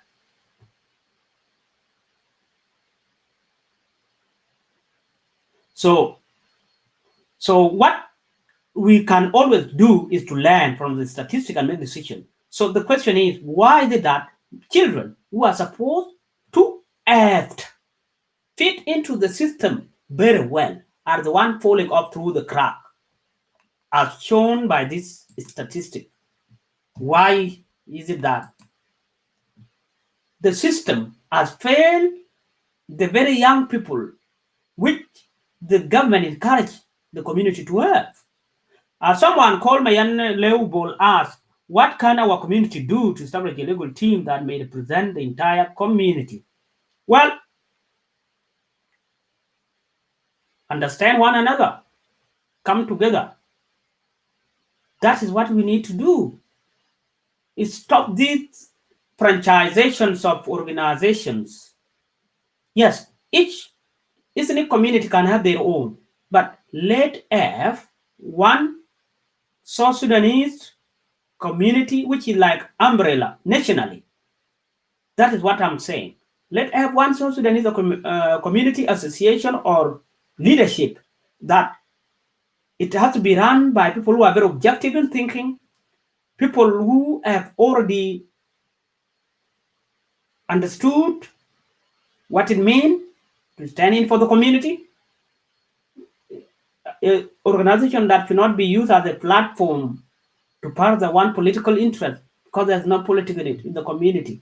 So it's coming together. That's what I'm saying, that having a legal counsel would always help when dealing with media. That's the point. So thank Peter for the question. So in fact, just less than a month after we present this in a conference and we try to put the community, 56 children were arrested in Victoria.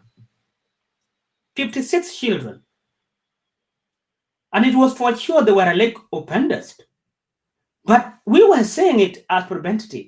But the leadership has been divided or fragmented in such a way that they could not come up with cohesive response. There could not be coherence in what the argument they were giving out.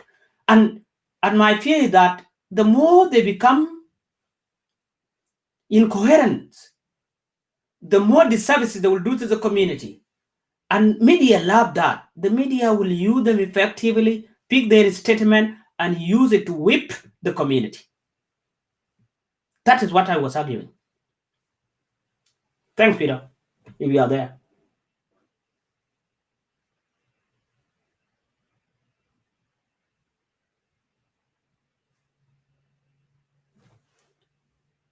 Can you hear me, Peter?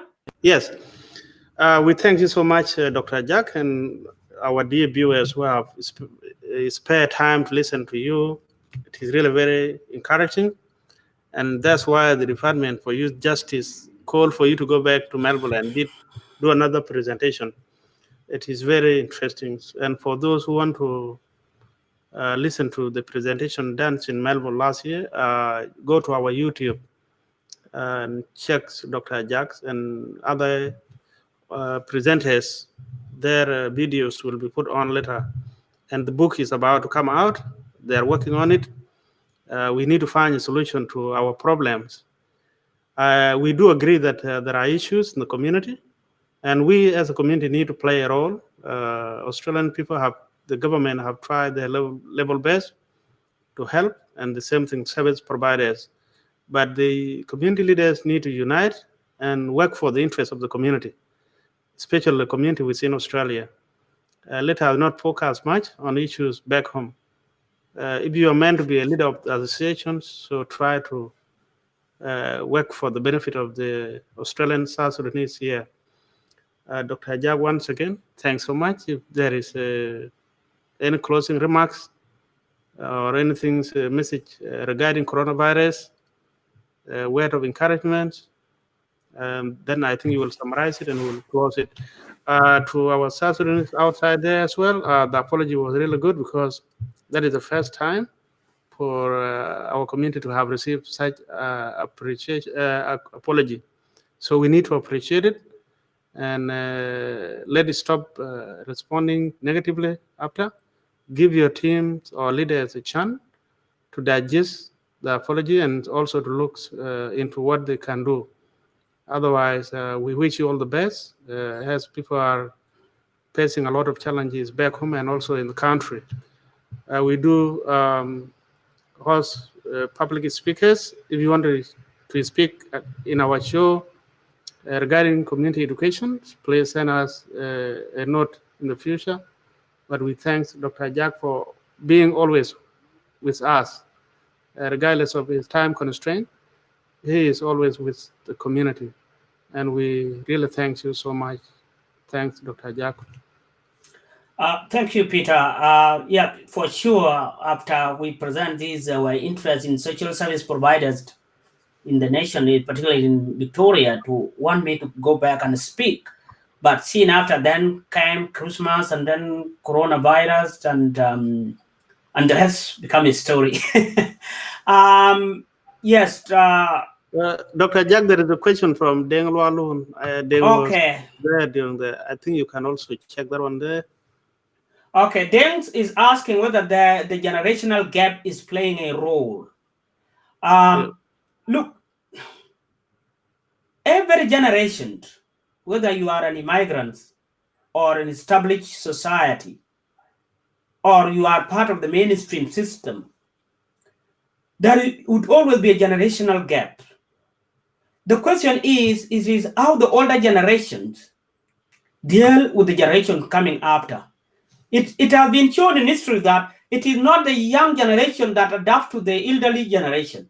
It is the elderly that try to accommodate the young one, because the young one occupy the space and they are always trying to put the boundaries. So yes, for us as the community, I would say it, just in generality, that we are experiencing that gap. We have a generation that feel that they are different, they feel they are Australian, and they don't connect with the culture and the thing we are doing, because they are living in the information age. A generation that would always get information ahead of you. They would know what is happening before you know it. It is a generation that is operating with a smartphone. A generation that will know which party is happening today in the United States of America. If there was no coronavirus, they would know that. A generation who would know which musician is coming to the nation and which arena and which address. Now, this generation has come out and is growing up. It came to a new home and is growing up. And then we still think that we will manage them the way we were managed. Now, the problem come in not because they are misaligned with us. The problem comes in because the system at which they think they have embraced and they are part of still see them as if they don't belong. This is where the problem comes. If the children were feeling a bit disconnected with us, but the system, and they fit to the system, then they would not have problem with the system. It would have been a cultural issues. But the problem here is that actually the system which they try to embrace, which they adopt as part of their new life, is the same system that has institutional problem with it. And those institutional issues have long historical legacies of the way the nation was set up. And you read this in history. I'm not a historian, but you read this. So our children from the ethnic minority group feel that Australia is home, and for sure they are justified, and it is their legitimate right that Australia is their nation. But the system does not see them as if they belong here. So whenever they have the feeling of being segregated, then they become rebellious to the system. And because they cannot connect with the community and the friend, then they get lost in the middle and they become subject to law enforcement. And the law enforcement and the law will not adapt itself to our community. The law will not adapt itself. If the child goes out there and if you are told, don't stand in a group, this is where the culture come in, then they will feel there's nothing wrong. It is part of social process, which everyone does anyway. But because the system sees them as they are threat, it doesn't matter what they would have done. Yeah, there are cases where our children have gone astray and break the law. We have to admit that, and I'm not denial of it. But there are times where they are provoked to break the law. I was in Victoria Police Force, and anyone who may not be a South Sudanese who is denying this must listen. I was in Victoria Police Force. There are cases where these children are provoked intentionally, and when they are provoked, then based on the cultural difference, they will end up breaking the law due to provocation. So what we need to do now as a community that, yes, when we identify that, is to know the children, they have a role, but we have a greater responsibility to do. So let our organization be people focused. Let our association be people centered, not more about hierarchy. Let the community groups be more about delivering social services, not about building the name and individual profile. Let's be aware that our community organization will not give us a political leverage, but they can give us a social leverage. Let's identify the gap, which is already known. We have a data. We have a lot of research done. Let be the consumers of information. Let's get the information. Let's synthesize it and act on it. This era is called the information age. And people will be ahead, and the community that will be ahead, and the community who will get the information, understand it, digest it, and act on it quickly. And I appreciate you all.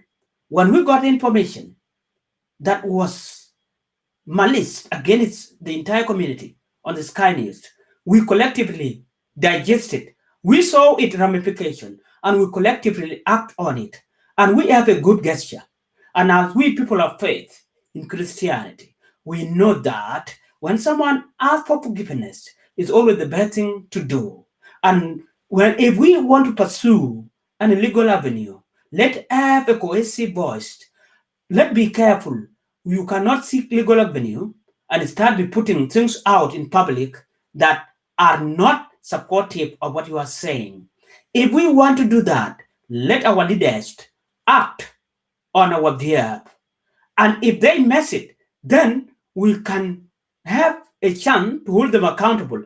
But if we act chaotically, we will not have a chance to bring justice. Justice is lost when there is disorganization. Justice is lost when the confusion made the whole community. Justice is lost when there is no sense of centralization, and when there is no sense of organization, and when there is no one leader or a group which the people will rely upon to take the responsibility. Justice does not come free. It comes to those who pursue it and to those who have given themselves up on behalf of others. And justice for one person is justice for all. And if justice is done for the South Sudanese community, it will be the justice for the Australia. It will be the justice for the rest of the other African communities. It will be the justice for every other person we call Australia home. Let justice be the filler and be the part of everyday conversation. See, are you doing anything unjust in your life to your fellow human being, to your fellow citizen, to your fellow um, uh, Christian, and to your fellow member of the global citizenry? Are we part of the greater picture? Let live for beyond our normal circles. Let look beyond individual interests. And therefore, when such report get out, which is not good for the entire community, don't say it doesn't affect me, because you may end up regretting, like the German citizens who stated that he left it too late until there was no one to speak for him when when he refused to speak for others. And when I'm making this video, make it your business to share it with any Australian. We are not here to vilify anybody, but we are here to say it is our collective responsibility as human beings. Justice, friend. God bless nations which have established justice system, a justice that is not skewed toward the privileged few. The justice should be for those who have been wrong, for the victim. That is the justice we should aspire to. A justice that cannot be bought with money, a justice that cannot be influenced with political powers, a justice that is equitable to the people who deserve it. Therefore, my fellow Australian and any other person watching this video, please, when the South Sudanese go out and talk of the injustice, it is true. They're not making it up. It took American 400 years for some of them to realize what is happening in their country has been there. I hope we should not fall into the same pit. I know Australian history has been very dirty. It is not rosy. And the nation should not repeat the history that has been happening, where one group is singled out and systematically segregated or isolated. It's not good for the humanity. It's not good for the nation. It is against the spirit of multiculturalism. It is against the spirit of oneness. Let all stand for what we call the fair Australia.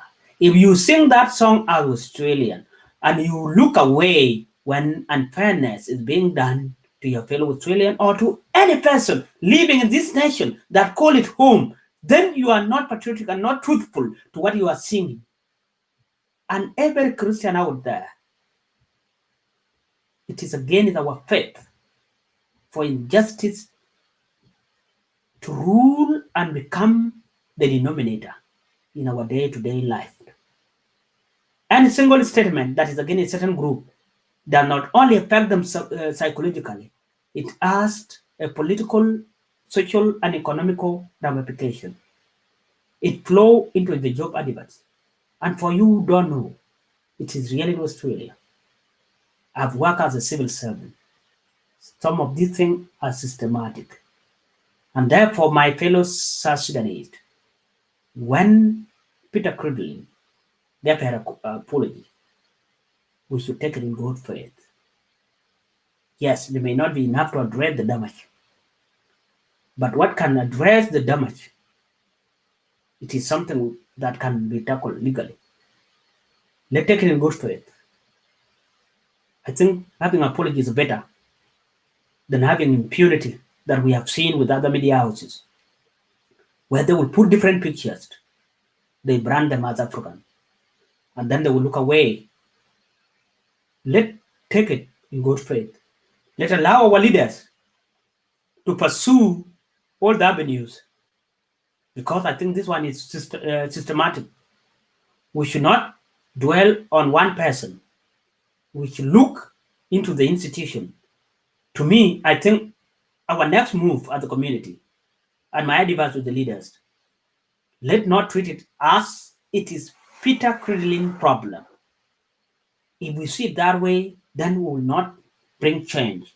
Let's see it as the system itself, such that when the system change, then we will all be good. But when we see it as a problem, then the institution will not change and will keep the same practices. And doesn't matter who is sitting on that chair, the next person will come and the same thing will repeat itself. But when the institution change, then it is change for the generations. And let's learn from what we have seen in the US. When injustice was being treated as individual problem, you see the whole law enforcement in the whole country of the United States continue with the same practices. And I think this is where we should look at. These problems are connected. These are the shortcomings of the modern Western societies, where people preach what they don't practice. Let's embrace unity. Let's work together. And I think collective effort does pay off, as we have seen in the last 1 week. Thank you, Peter, and thank you, our leaders. I thank Brother Nyong was as well. Nyong had sent out a link where people could complain. I think he did a good job, the leader of the African community in Victoria. That was a good initiative. And that is why it is important we should involve in such organizations. When we don't get involved in organizations that cover everyone, then your voices will never be heard. Stop looking into our little small sectional association.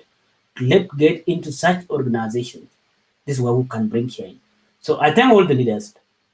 I see the same message and effort has been made here in the WA where I live by John Accord.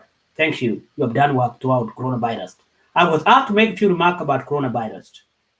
Yes, it is a fact. It's factually there. And we know. But everyone has got enough knowledge. And I don't think anyone in our community has not been informed. Our leaders have done a fantastic job. We have also made an effort in this institution to spread the message. We did a translation in Dinka, animated one. We also worked closely with the South Sudanese community, led by President John Accord, to produce a clip in Noah and in Kakwa, and a few other languages, and Moro, I think. So, let's always work together. Thank you all. Let's have hope. They said everything is seasonal. Nothing is permanent. And in fact, the Bible said, the wisest man, there is nothing new under the sun. So if anyone asking you to predict the future, just tell them the future will be the same. Because the Bible says so. What we are seeing today is not isolated incident. History, the recorded history, dated back before Christ. There have been thousands and thousands of such occurrences. Life change, yes, life are normally lost, but life revolves around seasons. So it may be bad for any of you. Never lose hope, for there is one thing which the Lord has promised to all in the book of Ecclesiastes, chapter 9, verses 11. One thing is certain for all. Each of us have 24 hours in a day. It is equal to all. Time comes to all of us. An opportunity to all. It may be a bad season for you, but you'll have an opportunity to laugh again. You'll have an opportunity to feel comfortable. You'll have an opportunity to say, surely, the Lord has not forgotten me. Each of us have that opportunity. It is a promise to all. The question is, are you drawn in the suffering in such a way that you have forgotten that there will be another opportunity? May opportunity be passing by you to do greatness, to do great things, and you are not taking it. Last week was opportunity for our community to redeem itself, and we did it all. We all responded collectively, and we received apology. It doesn't matter how others feel about it. Personally, I feel great. First time in my life here in Australia, for us to receive an apology from a high-profile person, I think that was great. That was opportunity for all of us. Look out for such opportunities. I feel great about it, regardless of what is going on around me. Find something that will make you feel great. Yes, we all did it together. But when we individualize it, and you feel good, and I feel good, and our next fellow feel good, we all feel good as a community, and we all progress together. And when we feel greatness in us, then we can reflect it physically in the world. So our community will regain its place. We should not focus outside our immediate life. Yes, we are linked with our country back at home, particularly the immigrant are all linked to their countries of origin, and particularly South Sudanese. We are getting stressed of what is happening. But guess what? Those one, they will always get to us when they are in need. But when they have good time, they don't need us. So remember that. When they have good time, you are irrelevant. But when they are going through bad time, then you are significant. We should not lose sight of that. I'm not saying I'm always connected. We have families that are connected. But getting involved in things like politics down there, I don't think it's a great idea. We can have our opinion. Yes, it's right to stand against injustice, and I will never support injustice as a person. But make sure get involved in the politics here, because the politics in this country is what affect your life, affect your job, affect your children, affect your mortgage, affect your taxes. What you live on is affected by the politics in this country. Let be part of the politics. And because we are not part of the politics, we are being taken for granted. Let be part of the politics in this country. Because politics is very important, it influences your life. I don't like politics, I'm not a politician, but I appreciate its significance in human life. Remember, everything is ordained and predestined by the Most High God. In His own wisdom, He see everything. He finished it before He started. So don't give up. And as a community, let's be united. Where unity reigns is where God is.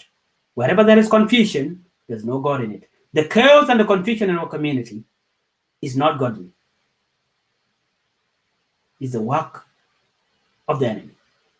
Thank you all for watching. I appreciate. I know for those who will watch it afterward, and those who came late, my name are Ajak. I live here in Perth. I was presenting a data how the media has influenced migration policy, and many of our people are not coming anymore. So let's always react back. We can always rewind. Nothing is permanent. Things can always change, and I think we can bring change. Thank you, and thanks for your question and for your time. I appreciate it. Thanks, Peter. Dr. Jack, I just want to make a few announcements, and then you will close it with the word of God, because you seem to have been getting into the Bible and out. This Friday, we shall host two guest speakers. One is Garang Bol, a senior officer in the NDIS office, and also a mathematics teacher, Jog Atwell. So please join us on Friday at 5. Thank you. Yeah, so you can close the show with a word of prayers. Hey, okay, thank you, Peter. Let's say the Lord Prayer. Our Father, who art in heaven, hallowed be your name. Your kingdom come. Your will be done on earth as it is in heaven. Give us this day our daily bread. Forgive us our trespasses, as we forgive those who trespass against us. Lead us not into temptation, and protect us from the evil. For yours is the kingdom, the power, and the glory are yours, now and forever. Amen. Thank you, and have a good week. Bye-bye.